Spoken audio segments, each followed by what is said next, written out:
শরীর ঠান্ডা রাখে টক দই। গরমে সবার প্রায় নাভিশ্বাস অবস্থা। তীব্র তাপদাহে ঘন ঘন গলা শুকিয়ে যায়। এ সময় পর্যাপ্ত পানির পাশাপাশি বিভিন্ন তরল খাবারও খাওয়া প্রয়োজন।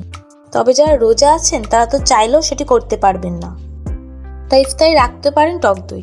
টক দই এমন একটি খাবার যা শরীর যেমন ঠান্ডা রাখে তেমন কাজ করার শক্তিও দেয়। এছাড়াও টক দই খেলে আরও যেসব উপকারিতা পাওয়া যায়।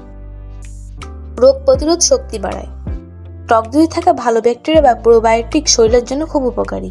প্রতিদিন টক দই খেলে রোগ প্রতিরোধ ক্ষমতা বাড়ে, ফলে যে কোনো সংক্রামক রোগের আশঙ্কা কিছুটা কমে। গরমের সময় সংক্রমণের হার বাড়ে, তাই এই মৌসুমে টক দই খাওয়া খুবই জরুরি। ত্বকের যত্ন।